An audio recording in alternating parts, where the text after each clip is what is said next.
Hello and welcome everybody. Continue करेंगे अपन RO और ARO के लिए इंडियन पॉलिटी की क्लासेस। पिछले क्लास में अपन ने देखा था पंचायती राज इंस्टीट्यूशन के बारे में। अपन ने देखा था कि 73rd कॉन्स्टिट्यूशनल अमेंडमेंट एक्ट 1992 में एनेक्ट हुआ था, जिसमें कि part 9 of the Indian constitution जो कि पंचायती राज इंस्टीट्यूशंस के बारे में डील करता है वो पास हुआ था। इसके अलावा अपन ने ये भी देखा था कि ऐसा ही एक सिमिलर कॉन्स्टिट्यूशनल अमेंडमेंट एक्ट 1992 में ही पास हुआ था, जो पंचायती राज इंस्टीट्यूशन के ही पार्टनर यानी कि अर्बन लोकल बॉडीज के बारे में डील करता है, और इसने part 9A of the Indian constitution में इनकॉर्पोरेट किया था, और यहीं से म्युनिसिपैलिटीज इनकॉर्पोरेट होती है। जैसा कि पिछले वीडियो में देखा था, सारे के सारे प्रोविजंस आप देखोगे मोर और लेस सिमिलर हैं। कुछ में छोटे मोटे एग्जेम्पशंस हैं, वो अपन देखेंगे क्या मेजर चेंजेस आएंगे और कैसे अफेक्ट होगा। बाकी ओवरऑल दोनों का फ्रेमवर्क सेम है। जैसे अपन ने उसमें देखा था 243 आर्टिकल में सब डिविजन था और 243O तक पंचायती राज इंस्टीट्यूशन था, वहीं पर 243P से 243ZZ तक अर्बन लोकल बॉडीज के प्रोविजन इनकॉर्पोरेटेड हैं। नेक्स्ट अपन बात करते हैं अर्बन लोकल बॉडी का जो जुरिस्डिक्शन है एग्जैक्टली वो कौन डिमार्केट करता है? State government. क्योंकि अपन ने ऑलरेडी देख लिया था पिछले वीडियो में, जो भी लोकल गवर्नमेंट है वो कौन सी लिस्ट में आता है? स्टेट गवर्नमेंट के लिस्ट में आता है इन द शेड्यूल 7। इसी वजह से स्टेट गवर्नमेंट उसका एग्जैक्ट जुरिस्डिक्शन डिसाइड करता है। इसके अलावा यदि अपन सेंट्रल लेवल पर देखें तो अर्बन जो गवर्नेंस रहते हैं वो 3 मिनिस्ट्री के अंदर ब्रॉडली आते हैं।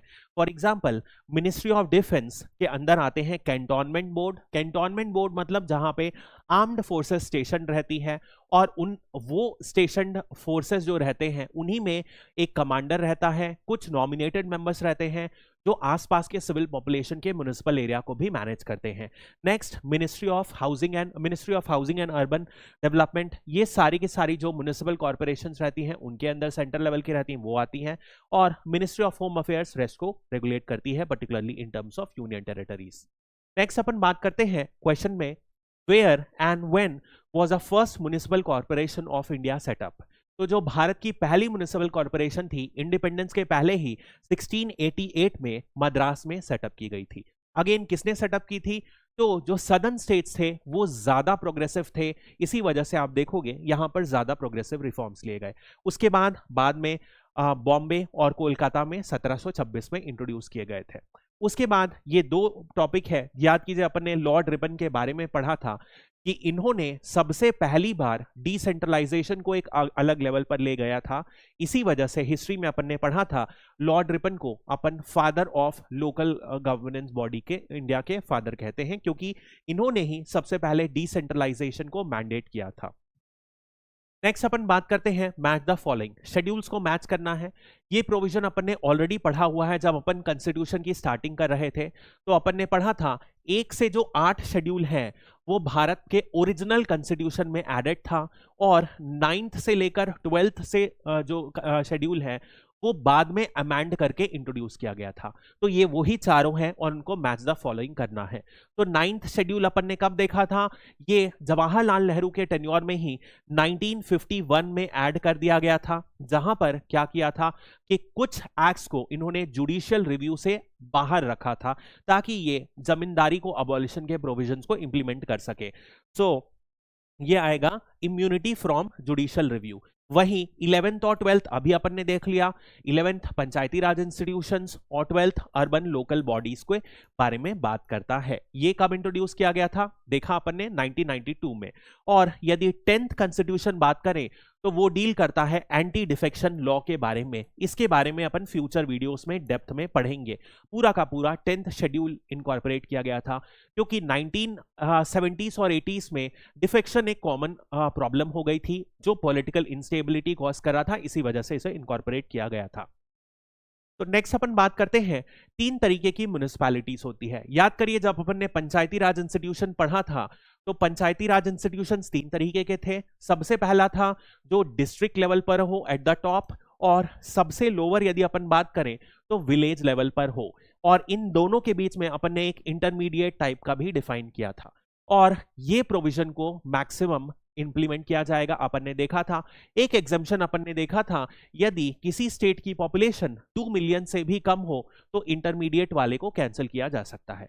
वैसा ही बिल्कुल ही म्युनिसिपल कॉर्पोरेशन भी 3 टायर है, जिसमें सबसे लोअर लेवल जो है वो है नगर पंचायत, उससे ऊपर लेवल जो हाईएस्ट लेवल है वो म्युनिसिपल कॉर्पोरेशन है जो सबसे बड़े म्युनिसिपल एरियाज के लिए होता है, और उससे बीच में आएगा म्युनिसिपल काउंसिल। यानी कि municipal council is the intermediate one between municipal corporation and nagar panchayat. Nagar panchayat मतलब बिल्कुल ही छोटे अर्बन एरियाज के बारे में ये डील करता है। तो नेक्स्ट अपन बात करेंगे कंपोजिशन। जैसे अपन ने बात किया था, याद कीजिए पंचायती राज इंस्टीट्यूशंस में अपन ने तीनों लेवल पर देखा था कि विलेज, इंटरमीडिएट या डिस्ट्रिक्ट लेवल पर तीनों पे तीनों क्या होगा, जो भी मेंबर्स रहेंगे उनका क्या होगा, डायरेक्ट इलेक्शन होगा। लेकिन अपन ने चेयरपर्सन लेवल पर क्या देखा था कि इनडायरेक्ट और इंटरमीडिएट और डिस्ट्रिक्ट के लिए क्या होगा, इनडायरेक्ट इलेक्शन होगा, और विलेज लेवल पर ये स्टेट लेजिस्लेचर के ऊपर छोड़ दिया गया था। यहां पर क्या है, तीनों लेवल पर चेयरपर्सन के लिए स्टेट लेजिस्लेचर के ऊपर छोड़ दिया गया है कि डायरेक्ट इलेक्शन होगा या इनडायरेक्ट इलेक्शन होगा। नेक्स्ट अपन बात करते हैं स्टेट लेजिस्लेचर क्या कर सकता है, कुछ और भी प्रोविजंस ऐड कर सकता है। देखो होता क्या है, अब अर्बन एरियाज बड़े एरियाज होते हैं, तो अर्बन एरियाज में ज्यादा मैनेजमेंट इशू आता है, तो ज्यादा से ज्यादा डाइवर्स व्यू पॉइंट चाहिए। इसी वजह से यहां पर क्या किया जा सकता है कि एमपीज को, एमएलएस को या कोई पर्सन स्पेशल जो स्किल्स होल्ड करता हो, चाहे वो अर्बन गवर्नेंस से रिलेटेड हो या कोई अदर टैलेंट हो, उसको लेजिस्लेचर चाहे तो प्रोविजन बना के ऐड कर सकता है। यानी कि लेजिस्लेचर को ज्यादा फ्रीडम मिली गई है डाइवर्स मेंबर्स को इंक्लूड करने में ये म्युनिसिपल कॉर्पोरेशंस में। नेक्स्ट अपन बात करते हैं what is the minimum population threshold for a municipality to constitute one or more ward committees as per the constitutional provision. अब जैसे कि अपन कंस्टिट्यूट करते हैं, इलेक्शन करते हैं, तो स्टेट को अपन क्या करते हैं, कंस्टिट्यूएंसी में डिवाइड करते हैं। वैसे ही अपन छोटे लेवल पर जब एक सिटी रहती है तो सिटी लेवल को अपन क्या करते हैं, ये सिटी को छोटे छोटे वार्ड्स में डिवाइड करते हैं, और ये जो वार्ड्स रहते हैं इनके एक एक रिप्रेजेंटेटिव सेलेक्ट करते हैं जिन्हें अपन वोट करके सेलेक्ट करते हैं। ध्यान रखिएगा ये पूरी की पूरी पंचायती राज इंस्टीट्यूशन या अर्बन लोकल गवर्नेंस का जो भी बॉडीज अपन बात कर रहे हैं, इनका काम क्या है, तो इनका एक ही काम है कि यहां पर सरकार है और दूसरी तरफ है एज एन इंडिविजुअल यानी कि सिटीजन्स। तो ये दोनों सरकार को और नागरिक का जो डिस्टेंस है उसे कम करना है। यदि सरकारी रिप्रेजेंटेटिव्स हमारे घर के पास रहेंगे, हमारे घर के आसपास के लोग रहेंगे, तो क्या है, सिटीजन अपनी ग्रीवेंस सरकार तक बेहतर तरीके से पहुंचा पाएंगे। इसी वजह से यहां पर वार्ड्स बनाए गए हैं। और क्या होगा, वार्ड के अंदर भी और ज्यादा कम करने के लिए, यदि वार्ड्स बहुत ज्यादा बड़े हो जाते हैं किसी सिटी में, तो वार्ड कमिटी बनाए जाएंगे। तो संविधान में एक स्पेसिफिक थ्रेशोल्ड लिखा गया है कि यदि एक लिमिट से ज्यादा पॉपुलेशन हो तो आपको क्या करना है, वार्ड कमिटी भी बनाना है। तो वो क्या लिमिट है, वो है 3 लाख की पॉपुलेशन। इस लिमिट से ज्यादा यदि पॉपुलेशन है तो वार्ड कमिटी भी बनाना पड़ेगा। अब वार्ड कमिटी का क्या काम होगा, कौन इसके मेंबर रहेंगे, वो सब कौन डिसाइड करेगा, स्टेट का लेजिस्लेचर। ये कॉन्स्टिट्यूशन ने स्टेट्स के ऊपर छोड़ दिया है, आप अपनी इच्छा से डिसाइड करो वार्ड कमेटी के मेंबर्स कैसे सेलेक्ट होंगे, इनका काम क्या होगा, इनका फंड कैसे दिया जाएगा, ये सब स्टेट के ऊपर छोड़ दिया गया है। नेक्स्ट अपन बात करते हैं रिजर्वेशन ऑफ सीट। तो जैसे कि अपन ने पंचायती राज इंस्टीट्यूशन में पढ़ा था, सीट्स किसके लिए रिजर्व रहेंगी, एससी के लिए, एसटी के लिए, विमेन के लिए, ये तीनों के लिए मैंडेटरी है। अपन ने पढ़ा था एससी और एसटी की सीट किस रेशियो में रिजर्व रहती है, जितनी पॉपुलेशन है एरिया में उसी के हिसाब से रिजर्व रहेंगी। वहीं विमेन के लिए 1/3 सीट्स रिजर्व रहेंगी, और यदि लेजिस्लेचर चाहे तो 1/3 से भी बढ़ा सकता है। इसके अलावा अपन ने देखा था हर लेवल पर विमेन के लिए इंटरनल रिजर्वेशन भी है, यानी एससी की जितनी सीट्स हैं उसमें 1/3 सीट्स एससी विमेन के लिए रिजर्व रहेंगी, ऐसे ही एसटी के लिए भी, ऐसे ही चेयरपर्सन के लिए भी सेम रहेगा। हमने ये भी देखा था कि ओबीसी की सीट जो रहेंगी वो क्या रहेगी, स्टेट के ऊपर रहेगा कि वो चाहे तो रिजर्व कर सकते हैं, चाहे तो ना रिजर्व कर सकते हैं। नेक्स्ट अपन बात करते हैं ड्यूरेशन ऑफ म्युनिसिपैलिटी, बिल्कुल वैसा ही सिमिलर प्रोविजन है, 5 साल के लिए ये पूरा का पूरा कंटिन्यू करता है। इसमें एक और प्रोविजन क्या था, याद कीजिए, यदि कभी भी पंचायती राज इंस्टीट्यूशन डिसॉल्व हो जाती है, फॉर एग्जांपल हमने एक क्वेश्चन किया था, मान लीजिए 4 ईयर में डिसॉल्व हो जाती है, तो नया इलेक्शन कितने समय में करना पड़ेगा, 6 महीने के अंदर नया इलेक्शन करना पड़ेगा। और ये जो भी नई जो अर्बन लोकल बॉडी या पंचायती राज बनेगी वो कितने समय के लिए रहेगी, for the remaining tenure, tenure होता है 5 ईयर, 4 ईयर प्रीवियसली रहा, तो यानी कि सिर्फ और सिर्फ 1 साल के लिए रहेगी। ये प्रोविजन डिफरेंस होता है जो अपन ने देखा था विधानसभा या तो पार्लियामेंट के लोकसभा के से, ये प्रोविजन डिफरेंट रहता है। नेक्स्ट अपन बात कर रहे थे डिस्क्वालिफिकेशन के लिए भी, जो भी स्टेट लॉ बनाएगा उसके अंदर डिस्क्वालीफाई हो जाएगा। और ये चुनाव करने के लिए स्टेट इलेक्शन कमीशन, और फंड को डिवाइड करने के लिए जो प्रिंसिपल है वो स्टेट फाइनेंस कमीशन में इनकॉर्पोरेटेड किए गए हैं। जैसा अपन ने उसमें देखा था यूटीज के लिए क्या प्रोविजन है, ये प्रेसिडेंट एक्सटेंड कर सकते हैं, बिल्कुल वैसे ही आप देखोगे यहां पर भी प्रोविजन है, बिल्कुल एक्सटेंड किया जा सकता है। यदि प्रेसिडेंट चाहे तो यूटीज में अर्बन लोकल बॉडीज के प्रोविजन को एक्सटेंड कर सकते हैं, लेकिन कुछ एग्जेम्पशंस, कुछ एडिशंस प्रेसिडेंट के डिस्क्रिशन पर हैं जो वो कर सकते हैं। नेक्स्ट है, उसमें भी अपन ने एग्जेम्प्टेड एरियाज देखा था, बिल्कुल वैसे ही यहां पर बस एक एग्जेम्प्टेड एरिया है जो दार्जिलिंग हिल काउंसिल है, उसमें भी एग्जेम्प्टेड एरिया था, ये आपको ध्यान रखना है।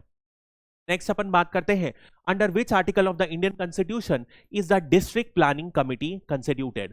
अब ध्यान रखिएगा ये एक मेजर डिफरेंस है, मैं सारे प्रोविजंस के ऊपर क्वेश्चन नहीं बनाया हूं क्योंकि it would be an unnecessary wastage of time कि सिमिलर प्रोविजन के लिए मैं फिर से क्वेश्चन बनाऊं, तो बिल्कुल वैसा ही अप्लाइड हो, टाइम बचाने के लिए मैंने यहां पर क्वेश्चंस को रोक दिया है। बाकी जो डिफरेंस है उसको अपन फिर से एमसीक्यू के फॉर्मेट से ही करेंगे। अब ध्यान रखिएगा जैसे अपन ने बात किया था पंचायती राज इंस्टीट्यूशन के बारे में, वहां पर जो एक मेजर बॉडी थी वो क्या थी, ग्राम सभा थी। वैसे ही यदि आप देखोगे अर्बन लोकल बॉडीज में दो मेजर कॉन्स्टिट्यूशनल बॉडीज होती हैं, एक डिस्ट्रिक्ट प्लानिंग कमेटी और एक होता है मेट्रोपॉलिटन प्लानिंग कमेटी। ये दोनों कमेटी आप देखोगे बहुत ही ज्यादा इंपॉर्टेंट है। तो समझते हैं क्यों ये कमेटी की रिक्वायरमेंट है। अब देखो जब भी आप म्युनिसिपल एरिया या एक डिस्ट्रिक्ट की बात कर रहे हो तो डिस्ट्रिक्ट पे क्या होता है, एक बहुत बड़ा एरिया होता है, उसमें गांव का एरिया यानी जहां पर पंचायती राज इंस्टीट्यूशंस रहेंगे और जहां पर अर्बन लोकल बॉडीज रहेंगी, दोनों प्रेजेंट होती हैं। यानी कि एक डिस्ट्रिक्ट के अंदर पंचायत वाले एरिया भी रहेंगे और जहां पर अर्बन बॉडी रहेगी, जहां पर शहर रहेगा वो भी प्रेजेंट होगा। अब दोनों की दोनों बॉडीज क्या करती हैं, अपने अपने काम करते रहती हैं। तो और यदि आप देखोगे ग्राम पंचायत और यहां पर म्युनिसिपैलिटीज दोनों अपने लेवल पर प्लान बनाती हैं, अपने एरिया के लिए प्लान बनाती हैं। तो एक बॉडी कंस्टिट्यूट की गई है डिस्ट्रिक्ट प्लानिंग कमेटी, इसका मेजर जो काम है प्लान बनाना, पूरा का पूरा एक प्लान्ड डेवलपमेंट डिस्ट्रिक्ट के लिए कर सके। और ये कैसे करती है, पंचायती राज इंस्टीट्यूशन, अर्बन लोकल बॉडीज जो इसके अंदर आते हैं, दोनों के प्लान्स लेती है, दोनों में समझती है, इंपॉर्टेंट प्रोविजंस को इनकॉर्पोरेट करती है और पूरे के पूरे डिस्ट्रिक्ट के लिए एक प्लान बनाती है। इसी वजह से ये एक बहुत ही इंपॉर्टेंट, क्योंकि संविधान में मेंशन है इसीलिए संवैधानिक बॉडी है, कॉन्स्टिट्यूशनल बॉडी है, इसीलिए बहुत ज्यादा इंपॉर्टेंट है ये दोनों बॉडी, डिस्ट्रिक्ट प्लानिंग कमेटी और इसके बाद अपन नेक्स्ट में पढ़ेंगे मेट्रोपॉलिटन प्लानिंग कमेटी। दोनों के दोनों आर्टिकल नंबर्स भी आपको ध्यान रखने होंगे, डायरेक्ट पूछा जाता है। डिस्ट्रिक्ट प्लानिंग कमेटी कौन से में है, वो है आर्टिकल 243ZD में इनकॉर्पोरेटेड है। ध्यान रखिएगा 243ZD डीपीसी को रिप्रेजेंट करता है। इसका मेजर काम क्या करना है, वो है कि प्लान बनाना है डिस्ट्रिक्ट के लिए, और एग्जैक्ट कंपोजिशन जो होता है वो कौन डिसाइड करेगा, स्टेट का लेजिस्लेचर डिसाइड करेगा। इसका कंपोजिशन, इसके मेंबर्स कैसे अटेंड सेलेक्ट करना है, इलेक्शन कैसे होना है, सबका सब स्टेट करेगा। लेकिन यहां पर एक कंडीशन है कि जो 80% इसके मेंबर्स होंगे वो क्या होंगे, पंचायती राज इंस्टीट्यूशन के जितने भी मेंबर्स और अर्बन लोकल बॉडीज के जितने भी मेंबर्स हैं, इन दोनों में से खुद में से सेलेक्ट करेंगे और 80% यानी कि 4/5 ऑफ द मेंबर्स इनमें में से सेलेक्ट करेंगे और वो इस कमेटी के मेंबर बनेंगे। और फिर फाइनली वो क्या करेंगे, वो प्लान को ड्राफ्ट करेंगे। और इनका रेशियो किस हिसाब से रहेगा, मान लीजिए कि एक डिस्ट्रिक्ट में 60% एरिया रूरल है और 40% एरिया अर्बन है, तो जो मेंबर्स रहेंगे पंचायती राज इंस्टीट्यूशन के 60% रहेंगे, 40% अर्बन लोकल बॉडीज के रहेंगे। और इसका जो चेयरपर्सन रहेगा फाइनली क्या करेगा, वो इसको पढ़ेगा, प्लान बनाएगा और स्टेट गवर्नमेंट को फॉर्मुलेट कर देगा। नेक्स्ट यदि अपन बात करें, बिल्कुल ही ऐसा मेट्रोपॉलिटन प्लानिंग कमेटी के लिए भी है, सिमिलर ऐसा ही है। इसमें है एक संवैधानिक बॉडी है जिसका काम कहां है, मेट्रोपॉलिटन, एक डिस्ट्रिक्ट से नहीं बल्कि मेट्रोपॉलिटन एरिया के लिए। मेट्रोपॉलिटन को डिफाइन किया जाता है, मेट्रोपॉलिटन को यदि 10 लाख से ज्यादा पॉपुलेशन हो किसी भी एक एरिया की तो उसे मेट्रोपॉलिटन एरिया डिफाइन किया गया है। तो it is constituted under the provisions of constitution, बिल्कुल सही है, संवैधानिक बॉडी है। Next, it prepares the draft development plans for the metropolitan area, plan बनाती है, बिल्कुल सही बात है। Has the sole responsibility for implementing government sponsored scheme in the metropolitan area. नहीं बाबा, स्कीम नहीं करती है, इसका काम क्या करना है, सिर्फ और सिर्फ प्लान बनाना। जो स्कीम कौन इंप्लीमेंट करेगा, अर्बन लोकल बॉडी के लोग स्कीम इंप्लीमेंट करेंगे, एमपी इंप्लीमेंट करेगा, एमएलए इंप्लीमेंट करेगा, कलेक्टर इंप्लीमेंट करेगा, सारे के सारे एग्जीक्यूटिव इंप्लीमेंट करेंगे। ये थोड़ी प्लानिंग बॉडी थोड़ी स्कीम्स को इंप्लीमेंट करती है। तो थर्ड रॉन्ग हो गया, आंसर 1 और 2 इज द राइट आंसर। ऐसा ही यदि एमपीसी की बात करें तो ये कौन से आर्टिकल के अंदर कंस्टिट्यूट है, 243ZE। ध्यान रखिएगा दोनों आर्टिकल, 243ZD में DPC district planning committee constitute हुआ है और ZE में मेट्रोपॉलिटन प्लानिंग कमेटी कंस्टिट्यूट हुआ है। दोनों के दोनों आर्टिकल याद रखिएगा, बहुत ज्यादा इंपॉर्टेंट है। डायरेक्टली क्वेश्चन पूछा गया है यूपीपीएससी में, कम से कम सारे एग्जाम में 10 से 12 बार पूछा गया है in the past 5 to 7 years। Next अपन बात करेंगे वही सारी चीज, बस क्या अंतर आएगा, उसमें 4/5 था मेंबर्स, इसमें 2/3 ऑफ द मेंबर्स उसी में रेशियो में कैलकुलेटेड किया जाता है पंचायती राज और अर्बन लोकल बॉडीज से, और उसी तरीके से निकाल लिया जाता है। एक चीज बस ध्यान रखिएगा, याद कीजिएगा, अपन ने क्या देखा है, यहां पर कुछ एग्जेम्पशंस हैं 3 टायर को छोड़कर। तो एक तो ऐसा है अरुणाचल प्रदेश जिसमें कोई भी अर्बन लोकल बॉडी एग्जिस्ट ही नहीं करती है। इसके बाद 1 टायर में है मेघालय और मिजोरम, और 2 टायर में है मणिपुर, नागालैंड, त्रिपुरा, केरला एंड गोवा। ये एग्जेम्पशंस हैं, तो इन एग्जेम्पशंस को ध्यान याद कर लीजिएगा, इनसे क्वेश्चंस पूछे जाते हैं। नाउ नेक्स्ट अपन देखते हैं, which of the following statement is incorrect about the central council of local government. ये एक लास्ट चीज है जो आपको ध्यान रखना है। अपन देखेंगे आगे कि आर्टिकल नंबर 262 और 263 जो है उससे रिलेटेड क्या होता है, कुछ ट्रिब्यूनल्स कंस्टिट्यूट हो सकते हैं जो अपन देखेंगे, कुछ कमिटीज भी कंस्टिट्यूट करेंगे। नेक्स्ट वीडियोस में अपन उसी पे आएंगे। तो आर्टिकल 263 के अंदर एक काउंसिल कंस्टिट्यूट हुई है, central council of local government. किसके द्वारा कंस्टिट्यूट की जाती है, 1954 में। ये हर बॉडी जो 263 के अंदर बनाई जाती है वो प्रेसिडेंट के द्वारा सेटअप की जाती है, ये भी उसी के द्वारा सेटअप की गई है, सही है। It deals with matters of rural local government, ये बिल्कुल गलत है। ये जो बॉडी है काउंसिल ऑफ लोकल गवर्नमेंट, ये सिर्फ और सिर्फ अर्बन लोकल बॉडीज के बारे में डील करती है, ध्यान रखिएगा, इंपॉर्टेंट है। It is an advisory body, इसका काम क्या है, सिर्फ और सिर्फ अर्बन गवर्नेंस को स्टडी करना, क्या क्या रिफॉर्म्स करना है उनको सजेस्ट करना, फाइनली ये रिफॉर्म्स की ओर सजेस्ट करती है। The ministry of housing and urban affairs, जिसको अपन बोलते हैं मोहुआ, ये जो है ये बॉडी के चेयरपर्सन है। सेंट्रल लेवल के जो ministry of housing and urban affairs है वो इसके मिनिस्टर चेयरपर्सन है। तो this is the basic idea, इसका रोल आपको समझना पड़ेगा, इसकी रिस्पॉन्सिबिलिटी समझनी पड़ेगी, और इसी के साथ हमारा पार्ट 9 और part 9A of the Indian constitution भी, जो थर्ड टायर ऑफ गवर्नेंस है, वो भी खत्म हो जाता है। So that's all for this video. Thank you and have a great day.